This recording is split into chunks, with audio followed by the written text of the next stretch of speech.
আসসালামু আলাইকুম। এখন শুনবেন সংবাদ শিরোনাম। দিনাজপুর থেকে ঐতিহাসিক খাল খনন কর্মসূচি উদ্বোধন করলেন প্রধানমন্ত্রী। কৃষি ও মৎস্য খাতে বৈপ্লবিক পরিবর্তনের পাশাপাশি কর্মসংস্থানের আশা। প্রিয়জনের সাথে ঈদ করতে বাড়ির পথে নগরবাসী। আজ থেকে চলছে 5 জোড়া বিশেষ ট্রেন। ফিটনেসবিহীন গাড়ির বিরুদ্ধে মন্ত্রীর কড়া বার্তা। ঈদের জামাতের জন্য প্রস্তুত জাতীয় ঈদগাহ ময়দান। একসঙ্গে 35,000 মুসল্লি নামাজ আদায় করতে পারবেন। আশেপাশে কড়া নিরাপত্তা ব্যবস্থা। ইরানের রেড ক্রিসেন্ট হাসপাতালে বোমা বর্ষণ। লেবাননের শান্তিরক্ষী বাহিনীর ওপর ইসরায়েলের হামলা। দুবাই বিমানবন্দরে আঘাত হেনাচ্ছে তেহরানের মিসাইল। এতক্ষণ শুনছিলেন সংবাদ শিরোনাম, এখন শুনবেন। দেশের জনগণের আয় দ্বিগুণ করা বিএনপি সরকারের লক্ষ্য বলে জানিয়েছেন প্রধানমন্ত্রী তারেক রহমান। বলেন, দেশের জনগণ পাশে থাকলে যে কোনো পরিকল্পনাই বাস্তবায়ন সম্ভব। দুপুরে দিনাজপুরের কাহারোল উপজেলায় সাহাপাড়া খাল খনন কর্মসূচির উদ্বোধন শেষে একথা বলেন প্রধানমন্ত্রী। মানুষের ভাগ্যের পরিবর্তন করাই বিএনপির রাজনীতি বলেও মন্তব্য করেন তিনি।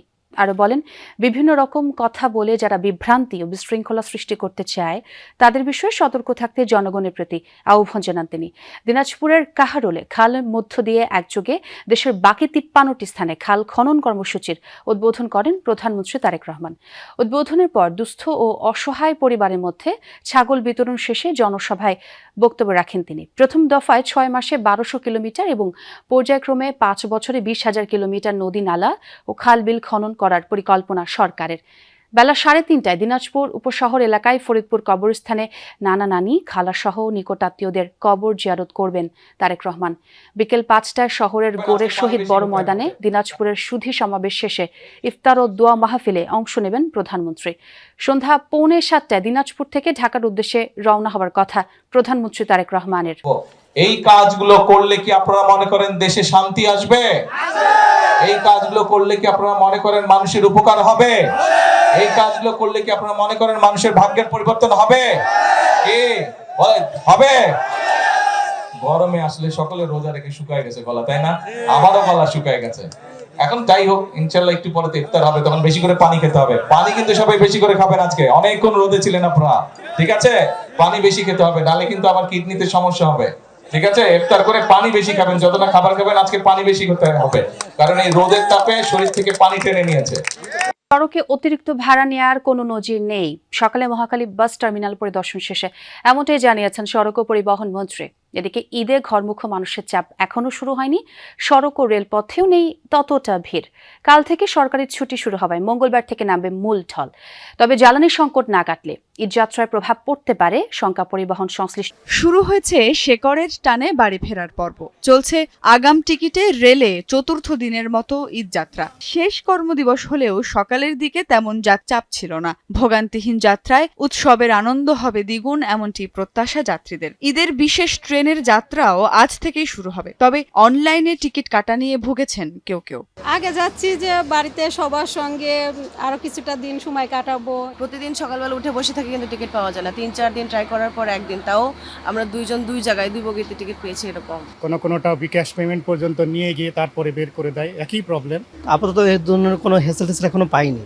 এখন আল্লাহর উপর ভরসা যে টাইম মতো ট্রেনটা ছাড়লেই চলে। কাল থেকে সরকারি ছুটি শুরু, তাই অফিস ছুটির পর বিকেল থেকে যাত্রীর চাপ বাড়তে পারে সড়কপথে। অতিরিক্ত ভাড়া আদায়ের তেমন কোনো অভিযোগ মেলেনি, তবে তেলের সংকট নিয়ে শঙ্কিত পরিবহন সংশ্লিষ্টরা। সকালবেলা একটু ভালো ছিল, আর এখন আপাতত কম। বিকালে আশা করতেছি বেশি হবে। ডিপুতে তেলের জন্য গেছে, তেল পাইনি, ওই জন্য আমরা অনেক গাড়ি বন্ধ। তেল দিচ্ছে আগে যেরকম ফুল একটা টাঙ্কি ফুল করতে পারতাম, এখন এটা পারি না। কালকে আরো যাত্রীর চাপ বেশি বাড়বে। যাত্রীর চাপ বাড়লে সঠিকভাবে টাইম মতো গাড়ি দিতে পারবো না। এখানে আপনার টিকিট ঠিক আছে নির্ধারিত দামে আমরা পেয়েছি, অর্থাৎ আপনার 310 টাকা করে পেয়েছি। টিকিট যা ভাড়া দিয়ে সবসময় যাই, মাশাআল্লাহ ওই ভাড়া দিয়ে আমরা কেটেছি।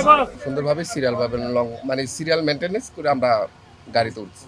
সড়কপথের ঈদযাত্রা তদারকি করতে সকালে মহাখালী বাস টার্মিনাল পরিদর্শন করেন সড়ক পরিবহন ও সেতুমন্ত্রী এবং প্রতিমন্ত্রী। টার্মিনালে নারী যাত্রীদের জন্য বিশেষ টয়লেটও উদ্বোধন করেন তিনি। এরপর বাস টার্মিনাল পরিদর্শন শেষে মন্ত্রী বলেন, অতিরিক্ত ভাড়া আদায়ের কোনো নজির নেই। গতকাল থেকেই শতভাগ জ্বালানি তেল পাচ্ছে গণপরিবহনগুলো। নির্ধারিত টাকার চেয়ে 1 টাকা ভাড়া নেওয়ার কোনো সুযোগ নেই।